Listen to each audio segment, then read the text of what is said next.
Hello guys, আমি সুস্মিতা আজ চলে এসেছি আবার একটা ভিডিও নিয়ে। তো অনেক দিন যেহেতু আমি বেরাই না কোথাও, তো আজকে হঠাৎ বেরালাম, তাই ভাবলাম যে ভিডিওটা করাই যাক। তো চলো, আজকে কলেজের উদ্দেশ্যে বেরিয়েছিলাম, কলেজে কিছু কাজ ছিল, তাই বান্ধবী ফোন করেছিল আসার জন্য। আর বান্ধবী 1 ঘন্টা হয়ে গেল বসে আছে আমার জন্য, কিন্তু আমি গিয়ে পৌঁছাতে পারিনি।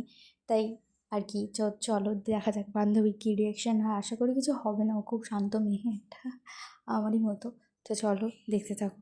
তো এই যে বান্ধবী ব্যারাকপুরে এসে নেমে পড়েছি, আর বান্ধবীর সাথে যাবো বলে তার জন্য আমায় ডবল ডবল আসতে হলো। তো বান্ধবীকে দেখা গিয়েছে কি না আমি জানি না। তো যথারীতি কাজ কমপ্লিট করলাম কলেজে গিয়ে। কাজ কমপ্লিট করার পর আমরা একটুখানি এই রোদ্রুর দেখতে পাচ্ছ বাইরে কত, তো তার জন্য আমরা একটু রেস্ট নেওয়ার জন্য ক্যান্টিনে এসে বসেছিলাম ঠান্ডা গাছের নিচে একদম।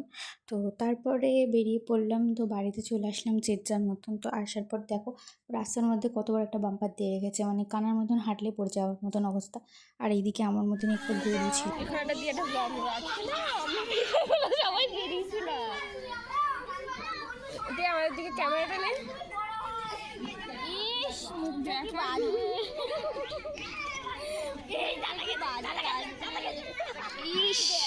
আর এই পার্কে আসলে যে ছোট্টবেলার দিনগুলোর কথা মনে পড়ে যায়, কত খেলতাম সবাই মিলে একসাথে। আর এখন ওইসব কিছুই হয় না, সবাই যে যার কাছে ব্যস্ত থাকে, যে যার মতন আড্ডায়।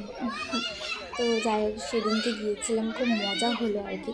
আর বাচ্চাগুলোকে দেখে তো আরও বেশি করে, বাচ্চারা কি করছিল শুধু দেখো। আর ও তো সিট থেকে ধাপ করে পড়ে গেছিলো, সেই ভিডিওটা এসেছে, আশা করি তোমরা সবাই দেখেছো। তো যাই হোক, আজকে ভিডিওটুকুই দেখা হচ্ছে নেক্সট ভিডিও। ততদিনের জন্য টাটা। আর খুব তাড়াতাড়ি আরেকটা ভিডিও আসছে, তো ভিডিওটা বলবো না, আসলেই দেখতে পাবে। তো আশা করি ওই ভিডিওটাও তোমাদের খুব ভালো লাগবে। তো ভালো লাগলে লাইক কমেন্ট শেয়ার আর সাবস্ক্রাইব করে দিও। আর সবাইকে অসংখ্য ধন্যবাদ।